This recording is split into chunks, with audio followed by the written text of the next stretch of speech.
Hello friends, आज हम discuss करेंगे एक्सरे डिफ्रैक्शन के बारे में। इसको हम हिंदी में कहते हैं एक्सरे विवर्तन। सबसे पहले जर्मन फिजिसिस्ट लाउ ने 1913 में किसी भी क्रिस्टल द्वारा एक्सरे के डिफ्रैक्शन की पॉसिबिलिटी को सजेस्ट किया था। अब देखिए किसी भी क्रिस्टल द्वारा एक्सरे का जो डिफ्रैक्शन है वो क्या होता है। अब उसका कारण क्या होता है, तो देखिए किसी भी एक्सरे की जो वेवलेंथ है वो उस क्रिस्टल के इंटर एटॉमिक डिस्टेंस के सेम ऑर्डर की होती हैं, या हम कह सकते हैं उसके इक्वल होती हैं। इसके बाद इस टेक्निक को W.H. ब्रैग ने NaCl क्रिस्टल के लिए यूज किया। अब उसने ऑब्जर्व किया कि जो एक्सरे डिफ्रैक्शन की टेक्निक है वो किसी भी क्रिस्टल के स्ट्रक्चर और उसके डायमेंशंस को फाइंड आउट करने के लिए बहुत ही यूजफुल होती हैं। इसके साथ इस टेक्निक से एक्सरे की कुछ प्रॉपर्टीज को भी हम डिटरमाइन कर सकते हैं।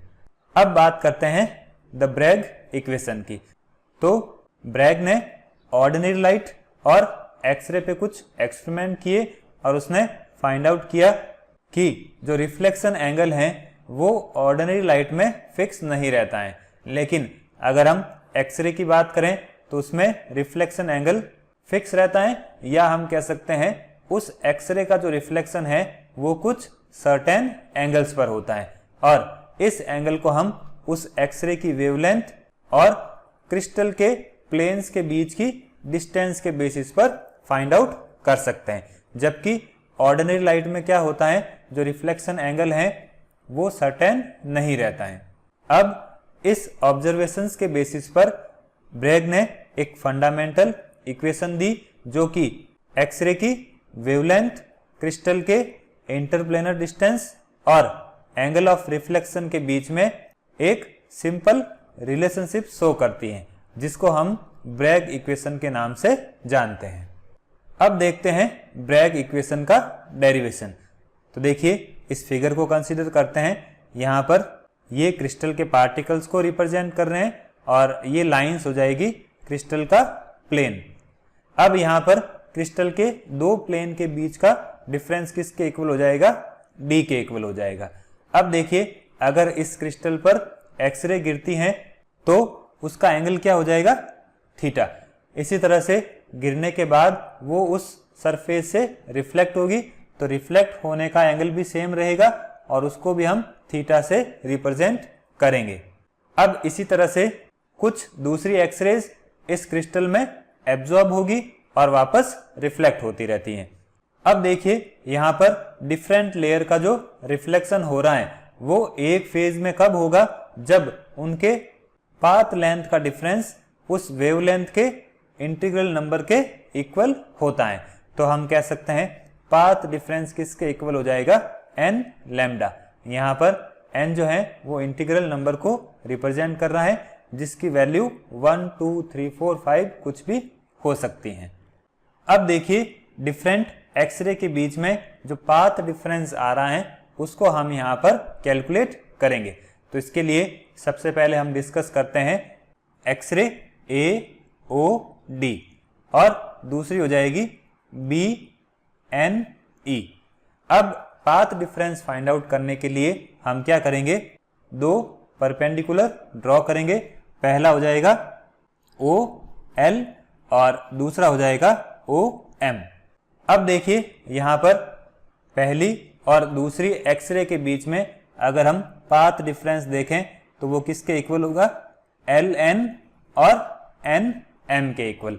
तो यहाँ हम लिख देंगे path difference is equal to LN plus NM।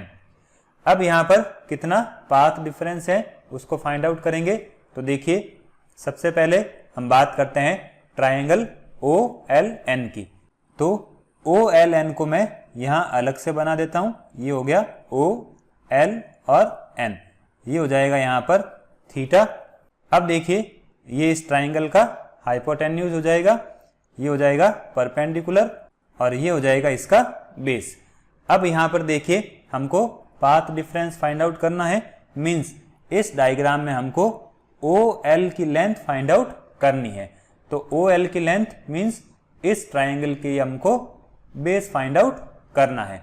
तो बेस फाइंड आउट करने के लिए फॉर्मूला क्या होता है, sine theta is equal to P upon H, या हम कह सकते हैं परपेंडिकुलर अपॉन हाइपोटेन्यूज।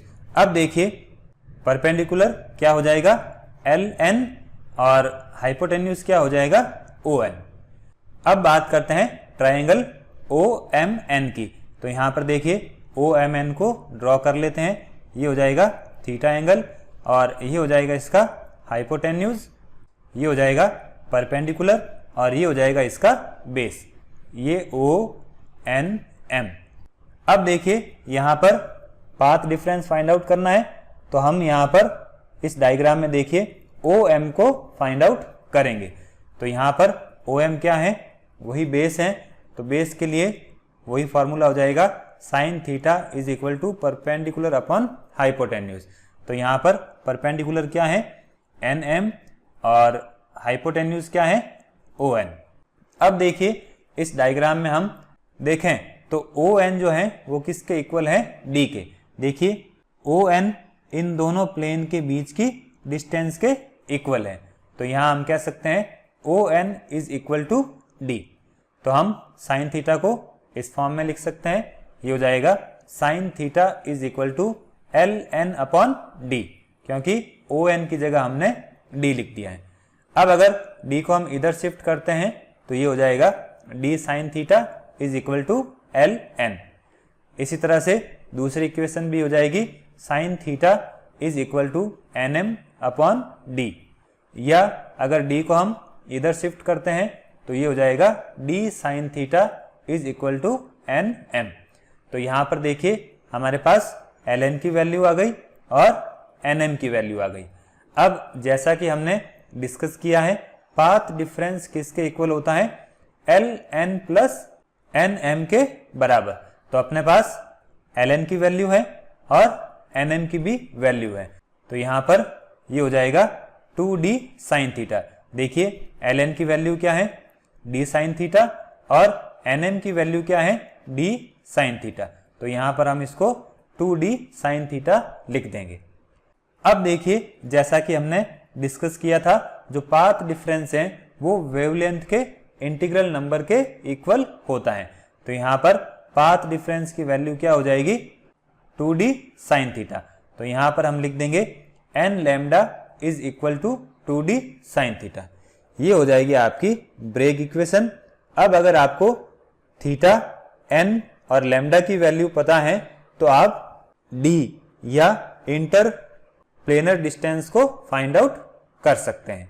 तो ये हो गया एक्स रे डिफ्रैक्शन और ब्रैग इक्वेशन के बारे में।